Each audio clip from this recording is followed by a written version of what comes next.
saya minta waktunya sebentar, Bu? Saya mau bercerita sedikit sih tentang apa yang saya rasakan akhir-akhir ini sebenarnya, Bu. Waalaikumsalam Bu Yuliza. Apa nih yang mau diceritakan sama Bu Yuliza ke saya? Gini sih, Bu, akhir-akhir ini tuh saya merasa murid di kelas yang saya ajar itu kurang antusias sepertinya Mm-mm. menerima pelajaran dari saya. Kemudian jumlah murid yang mengerjakan tugas saya itu cuma 50% lagi, Bu, di kelas saya itu. Jadi menurut Bu Yuliza, apa yang Ibu harapkan dari obrolan kita hari ini?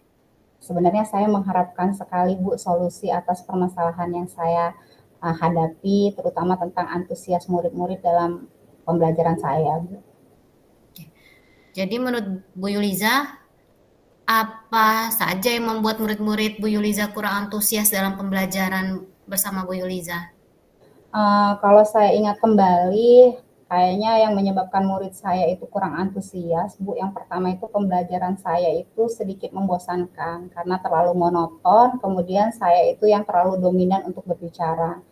Terus yang kedua, Bu, saya itu tidak memberikan kesempatan murid untuk berpendapat secara aktif. Jadi pembelajaran saya itu sedikit monoton seperti itu, Bu. Oh gitu ya Bu.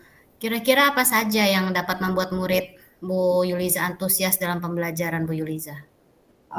Menurut saya, Bu, murid-murid itu pasti menginginkan pembelajaran yang asik, kemudian tidak monoton, nggak membosankan gitu, Bu. Nah, saya sependapat dengan Bu Yuliza. Jadi menurut Bu Yuliza, apa saja yang bisa membuat murid-murid itu jadi asik dan tidak merasa bosan pada pembelajaran Bu Yuliza?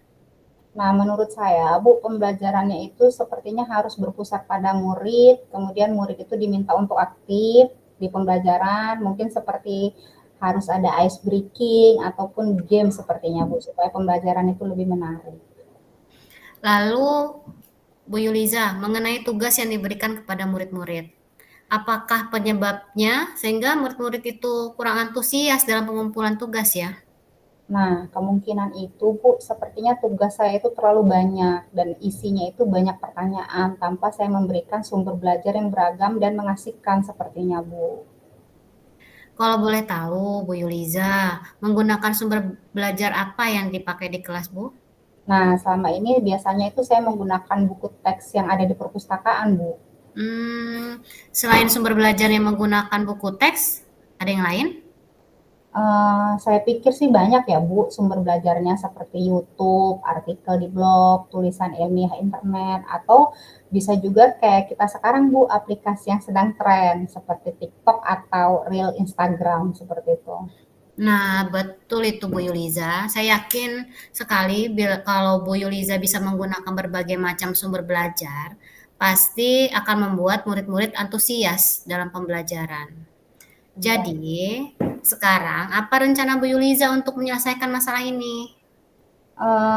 Mungkin yang pertama saya akan merancang kembali pembelajaran yang mengasihkan ya, Bu, dengan menggunakan sumber belajar yang beragam seperti tadi kan ada TikTok, YouTube. Hmm. Kemudian, saya juga akan memberikan tugas yang tidak terlalu banyak. Kemudian tugasnya juga sesuai dengan minat, bakat, dan murid saya.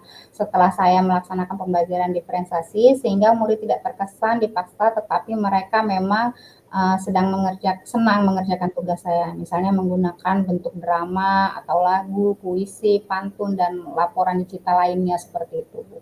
Bagus sekali rencana Bu Yuliza, mudah-mudahan berhasil. Terus apa komitmen Bu Yuliza terhadap rencana Bu Yuliza ini? Saya sih berkomitmen, Bu, untuk selalu membuat rencana pembelajaran yang mengasihkan, menggunakan banyak sumber belajar untuk eksplorasi materi, sehingga nanti murid-murid saya itu dapat menjalankan belajar yang membuat murid senang, kemudian kegiatan eksplorasi materi tanpa ada paksaan dari saya. Kemudian saya akan serahkan pemilihan sumber belajar pada murid-murid saya sepertinya, Bu. Wah, keren tuh Bu, bagus. Saya dukung banget itu rencananya Bu Yuliza. Mudah-mudahan semua berjalan lancar dan sesuai harapan dari Bu Yuliza ya. Terima kasih banyak ini Bu Yulia atas waktunya untuk sharing. Mudah-mudahan kita